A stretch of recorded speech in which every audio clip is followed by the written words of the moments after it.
Hey guys, welcome back to another video. In this one, I want to talk about X-23 taking on the helm of Captain Universe. And for those who don't know, Captain Universe isn't like a specific person. It's just any time that the uni-power searches and finds somebody because of a huge threat, amplifies their power to subdue that threat, and then it moves on. And in this case with X-23, I think it's one of the most important times that the uni-power had to bond with somebody.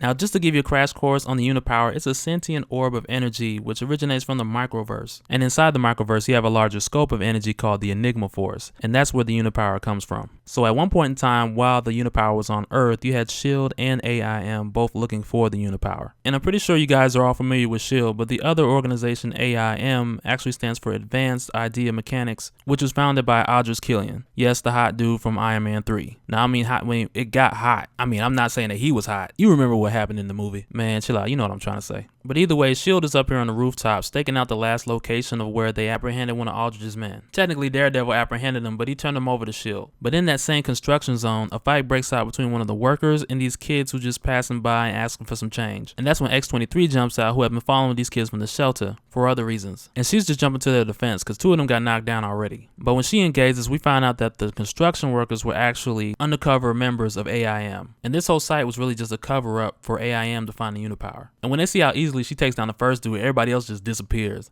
And I don't mean like leave, they just turn transparent, using their cloaking technology and kind of tiptoeing around X-23. But she just sniffs them out and takes them down one by one. And on the rooftop, you got Derek and Scorpion, who can only see her, saying she's done for, she doesn't even stand a chance, because they don't even know how many people are attacking her right now. Derek just knows who's doing it because he recognizes the technology. So while X-23 is still down there fighting this unknown number of dudes, the uni-power emerges and it notices X-23's act of heroism and it selects her. And at this point, the tables completely turn in the fight. These dudes could barely hold their own against X-23. I mean, like, they almost got her, but now that she's Captain Universe, like, they don't stand a chance. And the one chance that they did have was snubbed quickly by Scorpion, who came down to help out, because AIM had been studying the uni-power and they did have a weapon that could extract, absorb, and encapsulate the uni-power itself. And while X-23 is just mowing through these dudes, she turns towards Scorpion, and Scorpion's like, wait a minute, I'm on your side. Reminding X-23 who the bad guys really are, and assuring her that she's there to help. But after they took care of the last few that was left, the uni-power started talking to X-23, letting her know, first and foremost, she's the only one who can hear the uni-power's voice, and then it describes to her the bigger picture of why she's selected.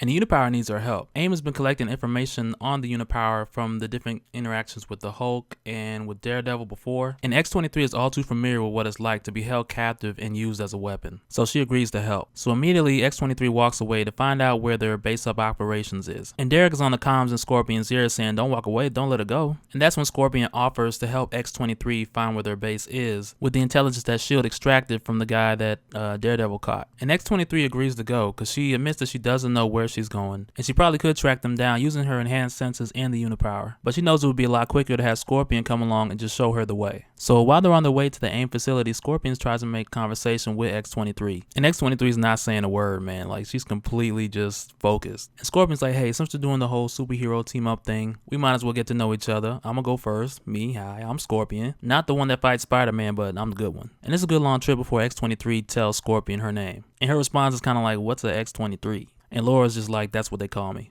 And so they finally get to the spot, and it doesn't look like what they envision as a terrorist stronghold facility, but Laura's pretty confident in the assumption, so she just walks up the steps and kicks the door in, because that's what you do when you're not sure if you got the right address. So initially it seems like the house is empty, X-23 is not picking up a scent, so Scorpion's like, the whole house is probably a front. She's like, I bet they got a basement with a secret lab. So X-23 opens the next door, and it's a basement to a secret lab. And Scorpion's just talking to herself out loud like, you know what, Scorpion, I was thinking the same thing. So when they get down there, they're not really sure where to go from there, but this dude down the hall just peeps out the door, looks shook, and goes back inside. Like, if anybody ever peeps out a door, looks at you, and then just runs right back inside, then they definitely in there doing something they ain't supposed to be doing. Like, had you walked in that room like a minute earlier, you'd witness some questionable behavior. Like, if you walk in your little brother's room and he's on the laptop and he looks up and sees you and he hits the self-destruct button, that's pretty much what this dude did. So X-23 pretty much kicks him in the face before he can do anything else. And Scorpion notices that he was uploading information to another unknown location. And Derek, who's listening, is like, save that on a disk or redirect it to us because we need that information. And right when he says that, X-23 destroys the computer, deleting all the information and all the research. And right here, X-23 tells her, I can hear Derek in your ear on the comms. I know you came here to get the information for yourself, and I'm not going to let that happen. And X-23 is in tears saying this because she can relate with the uni-power. They're both bonded, so she feels the emotion of it, and she's connected with the knowledge of the uni-power. And it also takes her back to the memory of herself being used as a weapon as well. But right here, even though Scorpion doesn't say it, I feel like she can connect with X-23 on a certain level because she was created by AIM, raised by adopted parents who AIM had murdered, and then later on that's when she got picked up by S.H.I.E.L.D. But what she does here is awesome. She tells Derek that X-23 ran further into the building as they're both exiting. And since Derek doesn't have a visual of what's happening, he's under the assumption that X-23 was killed in the explosion. And Scorpion really showed her character here because she knew the difference between doing her job and doing what was right. So while she's continuing to talk to Derek and tell him that X-23 didn't make it out, she's giving X-23 the hand signal to get out of there because the response team's minutes away. So at this point, the uni-power draws X-23 out to a secluded place where it's able to separate from her and tell her thank you, because now it's free to search the earth and find somebody who can help it fix its problem. And just to fill you in, both AIM and S.H.I.E.L.D. knew that the uni-power had some problems, like it was fluctuating in power and some of its memories were kind of hit and miss. And this is the main reason why I was saying that this is one of the most important times that the uni-power bonded with somebody. Because at this point, the uni-power is in a very vulnerable state, and had either S.H.I.E.L.D. or AIM caught the uni-power, they would have weaponized it, and whether the use was for good or evil, it still would have been just limited, and it never would have been able to freely roam the universe, handling much bigger issues. But that'll do it for this one, guys. If you liked the video and you want me to do another one on the next time X-23 became Captain Universe, just hit that like button and let me know in the comments. And I really like that story too because it includes the Fantastic Four and it tells you more about the microverse, the uni-power, the Enigma Force. It gets into all that. And it also explains how the World Demons escaped as well.